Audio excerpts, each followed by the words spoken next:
Hello friends. दोस्तों, कल हमने बात की थी बीएससी पार्ट सेकंड के unit number first 3D elements के बारे में, जिनमें हमने देखा था कि डी ब्लॉक एलिमेंट्स आखिर होते क्या हैं और इन्हें हम संक्रमण तत्व क्यों कहते हैं। आज हम उसी कड़ी में आगे बढ़ते हुए देखते हैं कि डी ब्लॉक तत्वों की स्टडी आवर्त सारणी में वर्ग वाइज न करके आवर्त के अकॉर्डिंग की जाती है। यानी इनके जो तत्व हैं 3D ब्लॉक एलिमेंट्स के, इनके जो सामान्य गुण हैं वो अपने वर्ग के तत्वों की अपेक्षा आवर्त के तत्वों से ज़्यादा समानता रखते हैं। इसके बारे में हमने कल भी जाना था। आज इस चीज़ के जो मेन कारण है कि ऐसा क्यों होता है उसके बारे में जानते हैं। दोस्तों, इसके पीछे प्रमुख कारण दो होते हैं।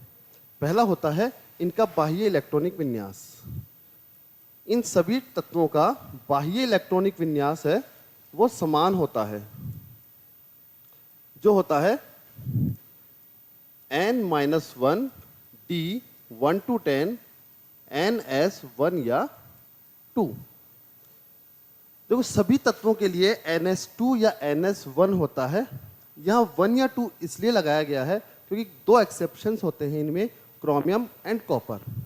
क्रोमियम का जो इलेक्ट्रॉनिक विन्यास होता है वो होता है 1s2 2s2 2p6 3s2 3p6 3d5 and 4s1। ऐसा इसलिए होता है कि डी में 5 इलेक्ट्रॉन आने के बाद इसका अर्धपूर्ण विन्यास ज़्यादा स्टेबल है, तो ये स्टेबिलिटी रखना चाहता है अपने पास, इसलिए क्रोमियम 3d5 4s1 में ज़्यादा स्टेबल होता है। इसके अलावा कॉपर जो है उसका एटॉमिक नंबर होता है 29 और उसका इलेक्ट्रॉनिक विन्यास होता है 1s2 2s2 2p6 3s2 3p6 3d10 and 4s1। यहाँ भी सेम लॉजिक होता है कि यहाँ डी इलेक्ट्रॉन जो हैं, डी कक्षक के इलेक्ट्रॉन फुलफिल हैं, यानी इनका पूर्ण रूप से भरा हुआ विन्यास होता है और इस कंडीशन में कॉपर ज़्यादा स्टेबल है बजाय 3d9 4s2 विन्यास के तुलना में। तो इसलिए यहाँ हमने 1 या 2 लगाया है, यानी दो जो एलिमेंट्स हैं उनका अतः होता है 4s1 और बाकी सभी का होता है 4s2। तो यहाँ हम देखते हैं कि मैक्सिमम सभी जो एलिमेंट्स हैं उनके लिए इलेक्ट्रॉनिक विन्यास होता है ns2। n का मतलब होता है आखिरी कोश जो भी होगा। यहाँ पर 4 है, चौथा कोश है, चौथी कक्षा है, तो यहाँ हमने यहाँ n का मान है 4। n-1 d 1 to 10 का मतलब हो गया आखिरी कोश से जस्ट पहले वाला कोश। यहाँ पर है 3D कक्षक, तो 3D कक्षक में 1 से लेकर 10 तक के इलेक्ट्रॉन्स भरे जाते हैं। ये जो इलेक्ट्रॉनिक विन्यास है ये सभी तत्वों के लिए लगभग समान है। तो इस इलेक्ट्रॉनिक विन्यास के कारण जो गुण समान होने चाहिए वे सभी गुण इन डी ब्लॉक तत्वों के समान होते हैं। इसलिए डी ब्लॉक एलिमेंट्स की स्टडी आवर्त के अकॉर्डिंग की जाती है, न कि वर्ग के अकॉर्डिंग। इसी के साथ दूसरा जो इसका जो कारण होता है वो होता है इसका परमाणु आकार। इन सभी तत्वों के जो परमाणु आकार होते हैं वो लगभग समान होते हैं। एक्यूरेट नहीं है लेकिन लगभग समान होते हैं, उनमें ज़्यादा अंतर नहीं होता। तो परमाणु आकार समान होने के कारण जो गुणों में समानता होती है वो सभी समानताएं इनमें पाई जाती हैं। अब देखिए इनके परमाणु आकार समान क्यों होते हैं। इसके लिए भी दो फैक्टर काम करते हैं। फर्स्ट है इसमें प्रभावी नाभिकीय आवेश। प्रभावी नाभिकीय आवेश और सेकंड है परिरक्षण प्रभाव। ये दो कारक काम करते हैं इनके परमाणु आकार को लगभग समान रखने के लिए, यानी ये दोनों ही कारक किसी भी परमाणु के परमाणु आकार को प्रभावित करते हैं। सबसे पहले हम लोग देखते हैं कि प्रभावी नाभिकीय आवेश आखिर होता क्या है। देखो, नाभिकीय आवेश तो हम लोग समझते हैं, नाभिक किसी इलेक्ट्रॉन को अपनी ओर आकर्षित करता है। मान लीजिए नाभिक है और ये किसी इलेक्ट्रॉन को जो कि इसके वृत्ताकार कक्षा में चक्कर लगा रहे हैं उसको आकर्षित करता है अपनी ओर, तो ये नाभिकीय आवेश कहलाता है। इसके अलावा जब अंदर के इलेक्ट्रॉन्स बाहर के इलेक्ट्रॉन्स को प्रतिकर्षित करते हैं, जैसे जैसे इलेक्ट्रॉन भरते जाएंगे, जैसे जैसे तत्वों की जो इलेक्ट्रॉन्स की संख्या बढ़ती जाती है, वैसे वैसे बाहरी कोश में इलेक्ट्रॉन्स बढ़ते जाते हैं। तो जो अंदर वाले इलेक्ट्रॉन्स होते हैं वो बाहर वाले इलेक्ट्रॉन्स को प्रतिकर्षित करते हैं, क्योंकि समान आवेश एक दूसरे को प्रतिकर्षित करता है। तो जब अंदर वाले इलेक्ट्रॉन बाहर वाले इलेक्ट्रॉन्स को प्रतिकर्षित करते हैं तो इस प्रभाव को हम लोग कहते हैं परिरक्षण प्रभाव। यानी बाहर अंदर के इलेक्ट्रॉन्स बाहर के इलेक्ट्रॉन्स को प्रतिकर्षित कर रहे हैं। इस परिरक्षण प्रभाव के लगने के बाद भी नाभिक का इन इलेक्ट्रॉन्स पर जो आकर्षण रहता है, जिसकी वजह से इलेक्ट्रॉन कक्षाओं को छोड़कर नहीं जा रहे हैं, क्योंकि नाभिक उनको आकर्षित किए रखता है। यानी टोटल नाभिकीय आवेश में इस परिरक्षण प्रभाव को हम लोग अगर माइनस कर दें, यानी उसको हटा दें, उसके बाद जो नाभिकीय आवेश बचता है उसे हम लोग कहते हैं प्रभावी नाभिकीय आवेश। तो प्रभावी नाभिकीय आवेश होगा वह नाभिक का आकर्षण किसी इलेक्ट्रॉन पर जो इलेक्ट्रॉन्स के परिरक्षण प्रभाव के बाद भी काम करता है, उसे हम लोग कहते हैं प्रभावी नाभिकीय आवेश। दोस्तों, ये दोनों ही फैक्टर डी ब्लॉक एलिमेंट्स के परमाणु आकार को प्रभावित करते हैं। होता क्या है, जब हम प्रारंभ के तत्वों में जाते हैं, यानी स्कैनेडियम से लेकर Mn तक के तत्वों में, तो जैसा कि हम लोग जानते ही हैं, जब हम आवर्त में बाएं से दाएं चलते हैं तो जैसे जैसे इलेक्ट्रॉन्स की संख्या बढ़ती है वैसे वैसे प्रोटॉन्स की संख्या भी बढ़ती जाती है। अब प्रोटॉन्स की संख्या बढ़ने के कारण नाभिक का बाह्य इलेक्ट्रॉन्स पर आकर्षण बढ़ता जाता है, यानी नाभिक बाह्य इलेक्ट्रॉन को अपनी ओर आकर्षित करेगा। तो इस आकर्षण के कारण आवर्त में बाएं से दाएं चलने पर परमाणु के आकार में कमी होती है। लेकिन 3D तत्वों में स्कैनेडियम से मैग्नीज तक तो परमाणु के आकार में कमी होती है, लेकिन Mn से लेकर के Fe तक के तत्वों में परमाणु आकार लगभग समान रहता है। और बाद वाले तत्वों में लगभग समान का मतलब बिल्कुल ज़्यादा अंतर इनमें पाया नहीं जाता। इसी के साथ C और Ni का परमाणु आकार भी लगभग इनके समान ही होगा। और बाद वाले तत्वों का परमाणु आकार इनकी तुलना में कुछ अधिक हो जाता है। ऐसा इसलिए होता है कि जब हम आवर्त सारणी में चलते हैं, तो जैसे मान लीजिए मैं यहाँ लिखता हूँ scandium, titanium, vanadium, chromium, Mn, Fe, Co, Ni, Cu और Zn। इस 3D संक्रमण श्रेणी में स्कैनेडियम से Mn तक परमाणु आकार में कमी होती है।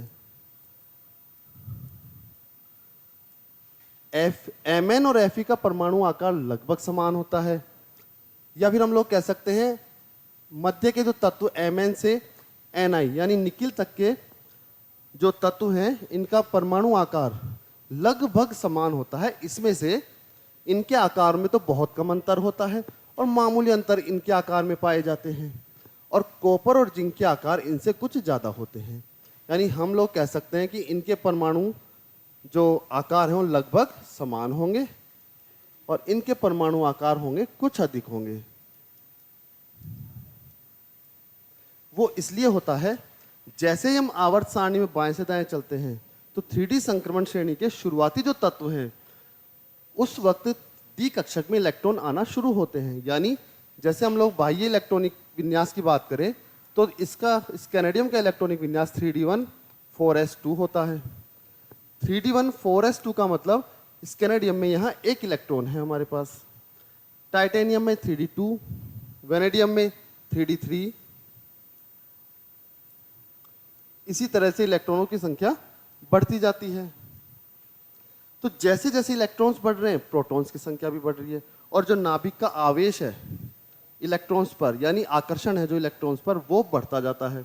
तो प्रारंभ के तत्वों में क्योंकि अभी डी इलेक्ट्रॉन्स आना शुरू हुए हैं, तो जैसे जैसे डी कक्षक में इलेक्ट्रॉन आते जाते हैं नाभिक का आकर्षण बढ़ता जाता है और परमाणु आकार कम होता जाता है। Mn तक यानी मैग्नीज तक परमाणु आकार में कमी होती है, जबकि Mn Fe के परमाणु आकार समान होते हैं। और कॉपर और निकिल के परमाणु आकार में भी बहुत ही कम अंतर पाया जाता है, जबकि कॉपर से जिंक में जब हम चलते हैं तो परमाणु आकार में कुछ वृद्धि हमें देखने को मिलती है। तो यहाँ पर लगभग समान जब होते हैं इनके परमाणु आकार, इसका मतलब है कि मामूली अंतर तो पाया जाता ही है, लेकिन ये होता किस कारण से है? देखो यहाँ पर क्या होता है, प्रारंभ के तत्वों में प्रभावी नाभिकीय आवेश फैक्टर ज्यादा काम करता है। अभी मैंने दो फैक्टर की बात की थी कि जो इनके परमाणु आकार को प्रभावित करते हैं, दो फैक्टर, फर्स्ट है प्रभावी नाभिकीय आवेश और सेकंड है परिरक्षण प्रभाव। तो जब हम शुरुआती तत्वों की बात करें तो प्रभावी नाभिकीय आवेश ज्यादा प्रभावी रहता है। जैसे इलेक्ट्रॉन बढ़ेंगे, प्रोटॉन्स बढ़ते हैं और बाह्य इलेक्ट्रॉन्स पर नाभिक का आकर्षण अच्छा रहता है। जब हम लोग बीच के मध्य के तत्वों की बात करते हैं, उस वक्त प्रभावी नाभिकीय आवेश और परिरक्षण प्रभाव दोनों कारक एक दूसरे को संतुलित कर देते हैं। अब जैसे जैसे इलेक्ट्रॉन्स की संख्या बढ़ती जाती है, वैसे वैसे प्रभावी नाभिकीय आवेश तो बढ़ रहा है, लेकिन परिरक्षण प्रभाव भी बढ़ रहा है। तो यहाँ तक पहुँचते पहुँचते, यानी कॉपर निकल तक पहुँचते पहुँचते प्रभावी नाभिकीय आवेश और परिरक्षण प्रभाव दोनों एक दूसरे को संतुलित कर देते हैं। अब दोनों बराबर हो जाते हैं। उस कंडीशन में इनके परमाणु आकार लगभग समान रहते हैं। अगर हम लोग बात करें बाद के तत्वों की, यानी कॉपर और जिंक की, तो उस वक्त इनका प्रभावी नाभिकीय आवेश की तुलना में इनके परिरक्षण प्रभाव कुछ ज्यादा हो जाता है। तो ये जब कुछ परिरक्षण प्रभाव ज्यादा होगा, यानी अंदर के इलेक्ट्रॉनों का बाहर के इलेक्ट्रॉनों पर प्रतिकर्षण जो है वो कुछ ज्यादा हो गया। ये इलेक्ट्रॉन्स इन इलेक्ट्रॉन्स को ज्यादा प्रतिकर्षित कर रहे हैं। तो ज्यादा प्रतिकर्षित कर रहे हैं, तो उस कंडीशन में परमाणु आकार में थोड़ी सी वृद्धि हमें देखने को मिलती है। तो इस तरह से परमाणु आकार और बाह्य इलेक्ट्रॉनिक विन्यास 3D संक्रमण श्रेणी के तत्वों को प्रभावित करते हैं। इसे हम लोग एक टेबल के द्वारा भी समझ सकते हैं। अगर हम लोग देखें तो यहां पर हम लोग देख सकते हैं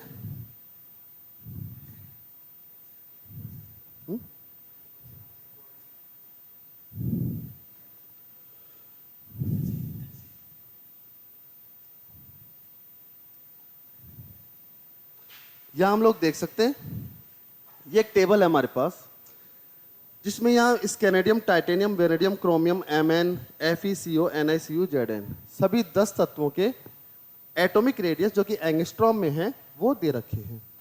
अब यहाँ पर हम लोग देख सकते हैं स्कैनेडियम जो है उसके लिए एटॉमिक रेडियस होती है 1.62 एंगस्ट्रॉम में। 1.62 का मतलब होता है, उसके बाद 1.47 टाइटेनियम के लिए, 1.34, 1.27। यहाँ हम लोग देख सकते हैं कि Mn यानी मैग्नीज और आयरन के लिए परमाणु त्रिज्या बिल्कुल समान आ जाती है। उसके बाद जैसे हम लोग देख रहे हैं कि Fe यानी आयरन और जो कोबाल्ट निकिल, इनमें भी ज़्यादा फर्क नहीं, और यहाँ भी हम लोग देख सकते हैं परमाणु आकार में कमी हो रही है। यहाँ बिल्कुल समान हुआ और यहाँ लगभग समान है।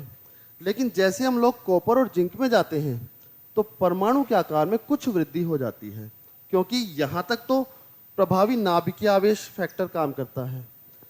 यहाँ पर प्रभावी नाभिकीय आवेश और परिरक्षण प्रभाव लगभग समान रहते हैं इन सभी तत्वों में। और इन तत्वों के लिए, कॉपर और जिंक के लिए, प्रभावी नाभिकीय आवेश की तुलना में परिरक्षण प्रभाव कुछ अधिक हो जाता है, इसलिए इनके परमाणु आकार प्रभावित होते हैं, यानी कुछ वृद्धि लास्ट में देखने को मिलती है।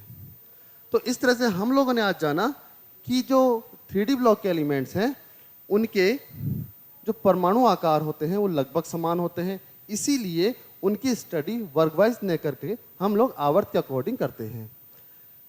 धन्यवाद दोस्तों।